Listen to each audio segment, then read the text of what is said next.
नमस्कार दोस्तों। क्या नीतीश कुमार एनडीए छोड़ने का मन बना रहे हैं? क्या नीतीश कुमार की मजबूरी है कि वो एनडीए में बने रहे? आखिर किस मजबूरी के चलते नीतीश कुमार एनडीए में शामिल हुए थे? और अब क्या मजबूरी है कि वो चाहकर भी एनडीए नहीं छोड़ रहे हैं? इसे लेकर बड़े खुलासा हो रहे हैं कि इंडिया गठबंधन की तरफ से नए सबूत लाए जा रहे हैं। दावा किया जा रहा है कि नीतीश कुमार बुरी तरह से फंस गए हैं। हालत यह है कि मोदी सरकार खुलकर कह रही है कि बिहार को विशेष राज्य का दर्जा नहीं दिया जाएगा। उसके बाद भी नीतीश कुमार एनडीए नहीं छोड़ रहे हैं।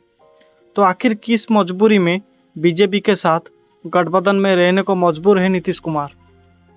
इसी पर आज हम बात करेंगे, लेकिन उससे पहले वीडियो को एक लाइक कर दीजिए और चैनल में नए हो तो सब्सक्राइब करके बेल आइकन को दबा दीजिए। तो दोस्तों, सबसे पहले बात करते हैं आखिर नीतीश कुमार एनडीए में शामिल क्यों हुए। सबसे पहले बात करते हैं जेडीयू के दावों की। जेडीयू की माने तो नीतीश कुमार पीएम मटेरियल है। वो देश में पीएम पद की सबसे बड़ी पसंद है। मोदी सरकार के खिलाफ इंडिया गठबंधन नीतीश कुमार ने ही बनाया था। उन्होंने विपक्ष के तमाम नेताओं से बात भी की थी, पटना में बैठक भी की थी। पूरा विपक्ष पहली बार पटना में एकजुट हुआ था। जेड नीतीश को लेकर बड़े दावे करती रही। तो इंडिया गठबंधन को नीतीश पर पहले ही दिन से पूरा भरोसा नहीं था और इसीलिए नीतीश कुमार को इंडिया का संयोजक नहीं बनाया गया, जिसकी कोशिश उन्होंने बहुत की थी। क्योंकि इंडिया गठबंधन में शामिल सबसे बड़ी पार्टी कांग्रेस को इस बात पर हमेशा संदेह रहता था कि नीतीश पर दबाव पड़ा तो वो पलटी मार जाएंगे, और ऐसा हुआ भी। दरअसल जब नीतीश कुमार इंडिया गठबंधन में थे और बिहार में महागठबंधन की सरकार चला रहे थे, तो शुरुआत में केंद्रीय जांच एजेंसियों के छापे आरजेडी नेताओं पर पड़े थे। लेकिन इंडिया गठबंधन की बैठक शुरू होने के बाद ये छापे जेडीयू से जुड़े नेताओं के ठिकानों पर भी पड़ने लगे। ईडी और आईटी जून 2023 में सीएम नीतीश कुमार के करीबी और उनकी सरकार में मंत्री विजय चौधरी के साले अजय सिंह उर्फ कारू सिंह के आवास पर अचानक छापा मारा दिया था। कारू सिंह के पटना, दिल्ली, उड़ीसा, बेगूसराय सहित कई ठिकानों पर रेड पड़ी थी। इसके बाद जेडीयू के दूसरे नेताओं के करीबियों पर भी छापे पड़ने लगे और इसके बाद नीतीश कुमार ने एनडीए के बंद दरवाजे खटखटाने शुरू कर दिए थे। ये वो समय था जब नीतीश की इंडिया से नाराज़ की खबरें शुरू हुई थी और लोकसभा चुनाव से पहले नीतीश कुमार पाला बदलकर एनडीए के साथ चले गए। लेकिन एनडीए में जाने के बाद नीतीश को अपनी गलती का एहसास हो गया। वो लोकसभा का चुनाव बीजेपी के साथ लड़े और इसमें उन्हें नुकसान भी हुआ। 4 सीट हाथ से फिसल गई। पहली बार उन्हें बीजेपी को राज्य में भी बड़ा भाई मानना पड़ा। बीजेपी के नेताओं के दावे पर भी यकीन करें तो केंद्र में मोदी अगर प्रधानमंत्री बनाए गए तो वो नीतीश कुमार के चलते ही बने हैं। क्योंकि अगर नीतीश बीजेपी के साथ नहीं जाते तो बीजेपी के लिए बिहार में 1 सीट जीतना भी बहुत मुश्किल होता। नीतीश के चलते ही एनडीए को बिहार में 30 सीट मिली है। अगर ये सीट इंडिया गठबंधन के हिस्से में चली जाती तो फिर इंडिया गठबंधन को बहुत बहुत मिल जाता। सरकार नीतीश के चलते ये बनी। लेकिन नरेंद्र मोदी ने केंद्र में ना तो जेडीयू को सम्मानजनक हिस्सा दिया और ना ही जेडीयू से मंत्री बनाए गए नेताओं को महत्वपूर्ण मंत्रालय दिए। और बात रही सही कसर, संसद में मोदी सरकार ने ये कहकर पूरी कर दी कि बिहार को विशेष राज्य का दर्जा नहीं दिया जाएगा। इसके बाद से नीतीश कुमार बेहद दबाव में दिखाई दे रहे थे और दावा किया जा रहा था कि नीतीश इसे लेकर एनडीए से अलग हो सकते हैं। लेकिन दिल्ली ने पहले ही नीतीश को लेकर अपना प्लान तैयार कर लिया था। आगे हम इसी प्लान पर बात करेंगे। दरअसल बिहार में आरजेडी, लेफ्ट और कांग्रेस के नेताओं का दावा है कि अगर नीतीश कुमार एनडीए छोड़ते हैं और नीतीश के समर्थन के बिना नरेंद्र मोदी केंद्र में अपनी सरकार को बचा ले जाते हैं और वो बहुमत की व्यवस्था कर लेते हैं तो नीतीश कुमार के एनडीए से हटते ही उन्हें गिरफ्तार कर लिया जाएगा। और जिस तरह से दिल्ली के सीएम अरविंद केजरीवाल को जेल से बाहर नहीं आने दिया जा रहा है, ठीक उसी तरह से दिल्ली के सीएम नीतीश कुमार को भी जेल में ही रखने के लिए बीजेपी अपनी पूरी ताकत लगा देगी और इसे लेकर वो तमाम सबूत भी सामने रख देते हैं। दोस्तों, ईडी और आईटी के पुराने मामले तो नीतीश कुमार के करीबियों पर चल रही है। हाल ही में नीतीश कुमार के करीबी अफसर पर भी ईडी का छापा पड़ गया है।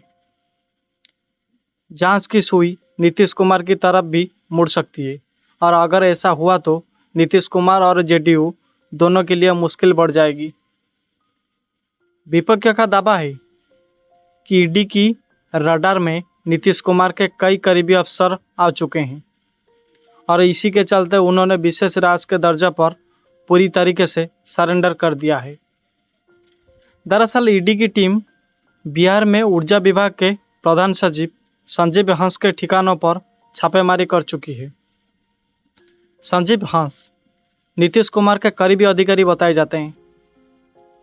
विपक्ष का आरोप है कि कई और भी अधिकारी हैं जिन पर जांच एजेंसी की नज़र है।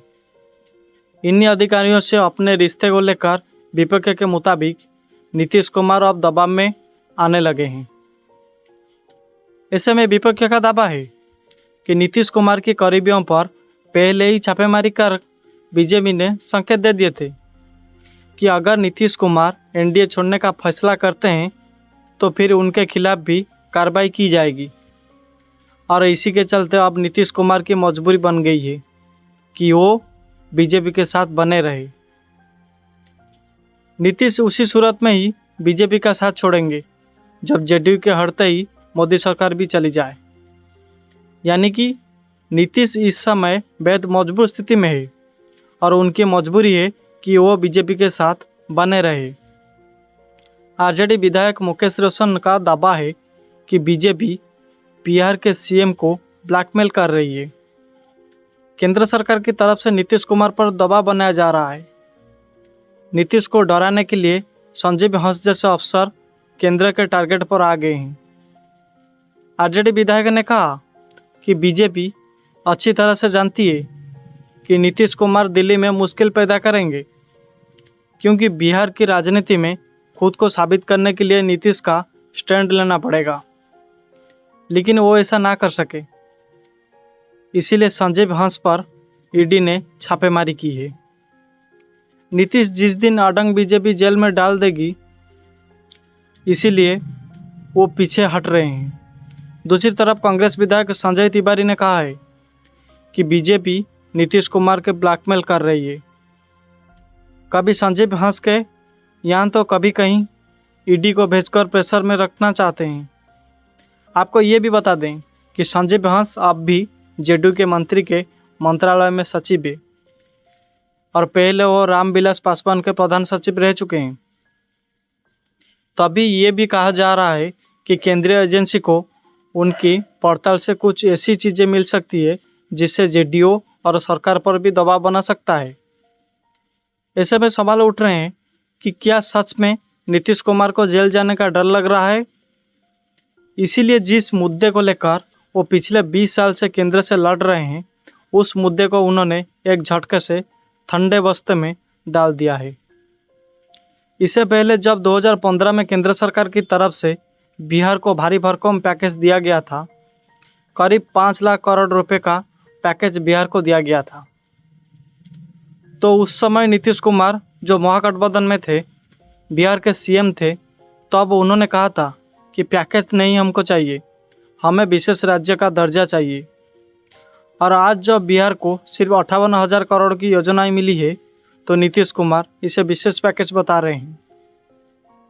ये साफ है कि नीतीश कुमार दबाव में है और विपक्ष के दावे में कहीं ना कहीं सच्चाई दिखाई दे रही है कि अगर नीतीश कुमार एनडीए से हटते हैं तो उनके खिलाफ ईडी और आईटी का सिंकजा कसा सकता है।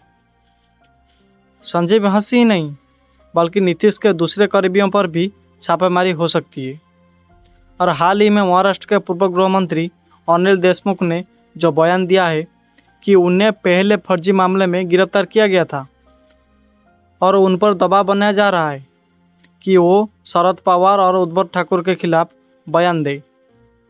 ऐसा ही कुछ खेल बिहार में भी हो सकता है और इसी के चलते नीतीश कुमार मजबूर है कि जब तक केंद्र में पीएम मोदी है वो शांत रहेंगे नहीं, तो जेल में जाना पड़ेगा। तो दोस्तों, आपको क्या लगता है कि नीतीश कुमार जेल जाएंगे? कमेंट बॉक्स में ज़रूर अपना मत दीजिए और वीडियो को ज़्यादा से ज़्यादा शेयर कीजिए। और चैनल को पहली बार आए हैं तो चैनल को सब्सक्राइब करके बेल आइकन को दबा दीजिए। धन्यवाद दोस्तों।